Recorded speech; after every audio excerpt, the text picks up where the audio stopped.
Hello, debt-free degree beloveds. Y'all, this is Pontification with a Pro, and I am here with the most amazing woman, Courtni Drisker. Courtni and I have known each other. It's been several years, Courtni, I think, that we met, maybe 2018, 2019, something like that. So Yeah. it's been a long time that we've been friends. And Courtney recently stepped out into the entrepreneurial space, and she did this phenomenal webinar that I attended. And I asked her then, would you please come on Pontification with a Pro and let's have a conversation? So here we are. Yes. And thank you for having me. Yes, we are so delighted. So, just start off, Courtney, a little bit about your business, the focus of your business, and then we'll dive in. Yes. So my business is Masterly IT Consulting. Um, I shortened it to MIT, no affiliation with MIT, but the gist of the business is to hone in and help people with a focus on elementary to middle school students use technology to elevate their lives in several ways. That's mentally, spiritually, physically, emotionally. So that is the basis of Masterly IT Consulting. And so from there, it would just look like setting goals for using technology and using it in ways to enhance your life again. Excellent, excellent, excellent. So interesting because Mr. and I were talking about last night a goal that I need to set for technology, specifically social media. So it's interesting that that you are teaching students so young. So Mhm. in a perfect world, what does your business look like? What I mean, when we're dreaming about um, Yeah. what who you would love to be, have like if you're like, I am so full, I cannot take another customer or another group, it's because this is what's happening. Yeah. Like I mentioned with you on our meeting that you invited me to yesterday, it would look like me having several schools book me for workshops, or maybe not even schools. Thinking bigger, it would be maybe some nonprofit organizations wanting to have me along with their events and going into schools and just advocating for smart technology use, using it with a purpose versus just scrolling on social media. So that would look like me being booked and busy with schools, organizations, nonprofits. The list could go on. I'm just thinking about the bigger picture. So, Yeah. yeah. Yeah. So you would really you would like to both go wide and deep. So you would like to go wide and speak kind of across a lot of different platforms, but then you would also like to have a coaching program where Yeah. we're interacting with students, okay. Yeah. Yes. And specifically, I do want to have some courses, maybe for students and parents. It will probably be tailored to the parents first, just so they can have an understanding of how I would help their student and how to turn around their thinking. Most parents are like, my child is on the phone so much and they're not doing their chores. They're just so locked into social media. But I think there's always a benefit of that as well. They're learning a lot by being on social media, and you just have to know how to make it beneficial. Yes, yes. Yeah, that's pivotal. That's pivotal. Well, speaking of technology, one of the things that I honestly have embraced wholeheartedly, and I see that there are some downsides to it, Yeah. is AI or artificial intelligence. Yeah. And the webinar that you did on AI was so eye-opening, pun intended, and it made me think about AI in a lot of different ways. I'll be rolling out my debt-free degree club curriculum soon. And I went through after your webinar and I have developed every single week what is a prompt that students can put into Nice. AI that has to do with them in a debt-free degree. So it might be visualization, it might be some other things. And that came about because of you And so I think we all know the benefits of AI, and I'm Mhm. grateful for that. However, there have been a downside, and one is with scholarship essays. And Yeah, what some folks are doing is taking the essay and running it through, excuse me, running it through like turnitin.com or something like that. yeah, And or essays that you do for school, and then there are false positives that you have plagiarized. And so yeah. can you talk about the use of AI with a writing assignment, with scholarship essays or something you're submitting to a school? Certainly. So, number one, I do understand why those types of things happen, why children would want to, or I'm sorry, not children, students, people applying for essays would want to, use AI to make a whole essay. And then, it saves a lot of time and mental energy, but the caveat to that is you're losing the personalization of what you're writing the essay about. Um, that that is a downside to plagiarism. So, um, personally, plagiarism is bad for you. It takes your uniqueness away. And then it's also unethical as far as what the school or whatever the organization is you're writing for. It's unethical and it's unfair to other people who have put their blood, sweat, and tears into writing essays and they've they've curated it so well. And also to those who need those scholarship dollars.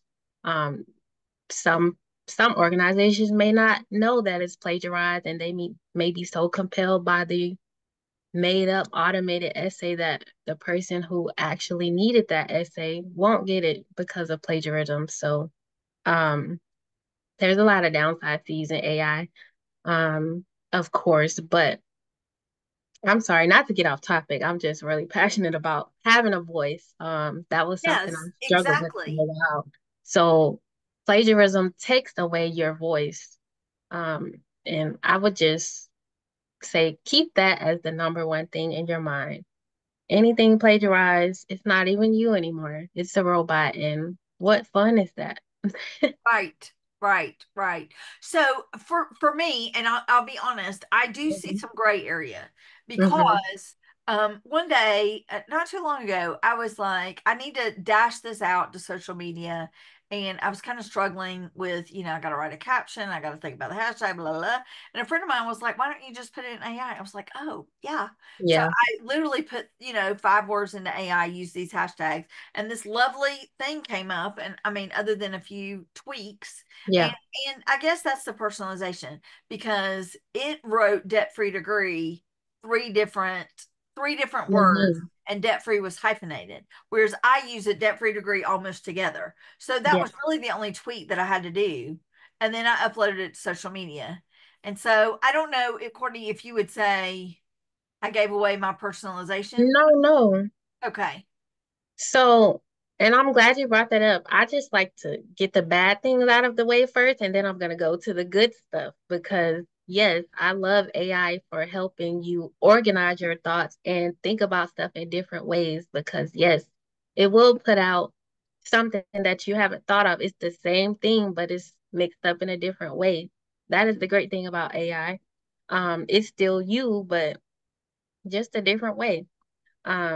Also, it's good for helping you research stuff. It's the new Google to me. Google does have AI in it, but I use ChatGPT before I go to Google now because it's quick, efficient, and you can ask for the sources. And then also with editing, you can edit your essays, grammar wise, and it'll help you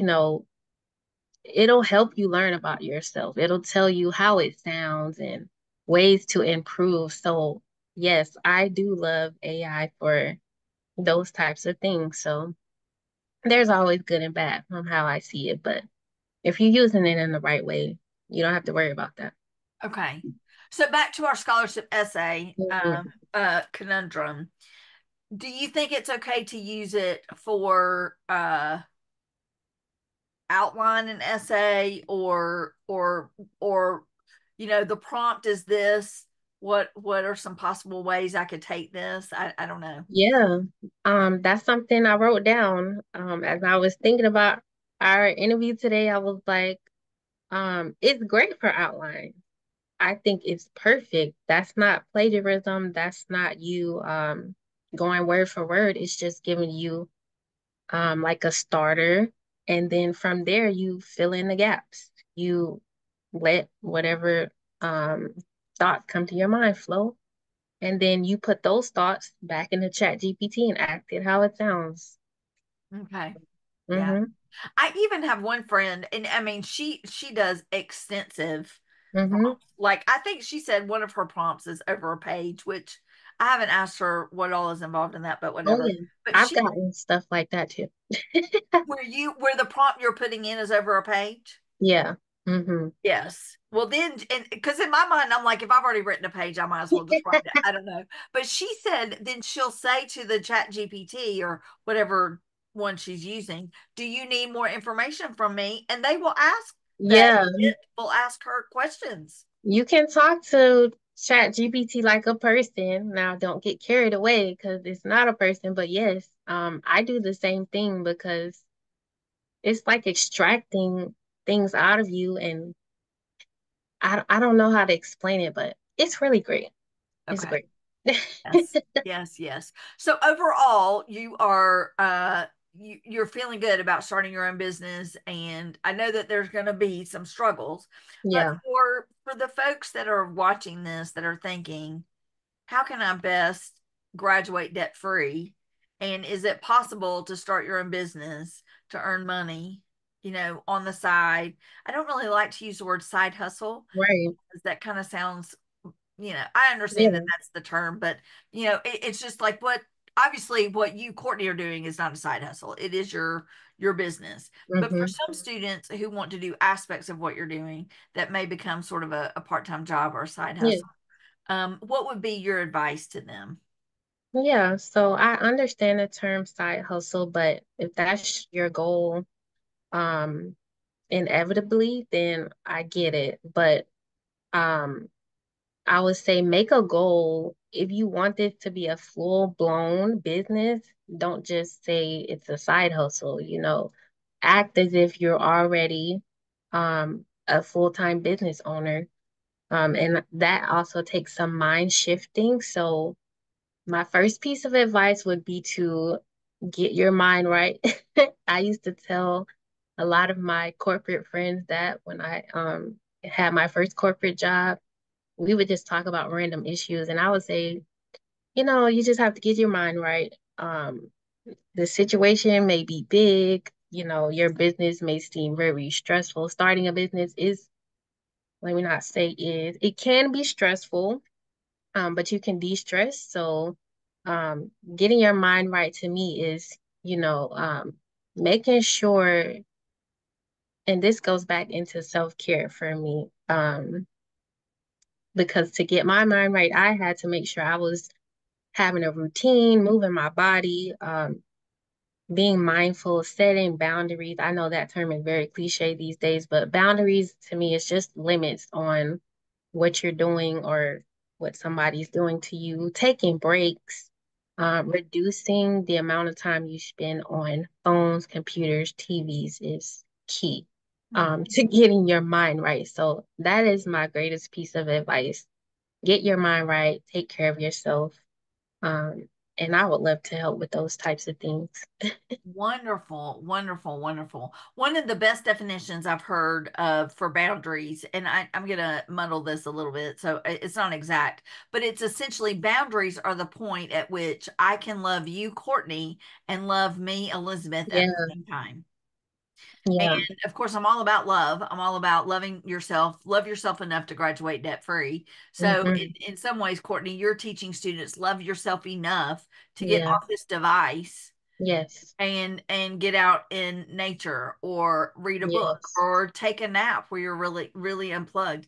I have a really dear friend who in talking with a therapist and some people in her life, she was really strongly encouraged to take a nap every afternoon, and she was like, what? But she said it really has changed because it's unplugging, like completely Yeah. unplugging, and our nervous systems, Mm-hmm. I feel like, are inundated exponentially higher today than Yeah. 5 years ago. Yes. And then certainly 10, 15, 20 years ago, Mm-hmm. like I at your age, Courtney, I didn't understand that decision fatigue was a thing. Yeah. I didn't really have to make all that many decisions. And sometimes at the end of the day, I'm like, I do not want to decide one more thing, Right. you know? And Just sometimes it being can be, do alone. I work on this or this? Do I read this or this? They're just so many Right. decisions and choices, which is great and also Mm-hmm. can be a detriment. So. Mm-hmm. Well, debt free degree beloveds, you have met one of my favorite people on the planet. I adore this woman so much. I am so grateful that our paths have crossed. And my hope is as the debt free degree club concept takes off, and as these clubs are saying, we need more infrastructure, we need more understanding of how to take what the Debt Free Degree Club curriculum is talking about and actually implement it. And how do we focus on applying and writing scholarships versus social media, et cetera? And I'm hoping that we can bring Courtney in as a part of that. So even if it's not Courtney, just understanding that it's that mindset piece. Mm-hmm. 'Cause, by the time clubs take off, Courtney might be unavailable, y'all. So I just don't know what the universe is going to serve up to us. I just know that I love having you in my life personally, and it's been such a treat and a delight to now have you in my life professionally as well. So. Thank you. Well, thank you for having me again, and I wish you all the best. Get your mind right. You heard it from Courtney Drisker. Get your mind right. That's I'm going to be quoting you on that, Courtney. All Okay. right, until next time, y'all, we appreciate you and we love you. And this has been Pontification with a Pro, and I'll be back with another guest soon. Thanks, everybody.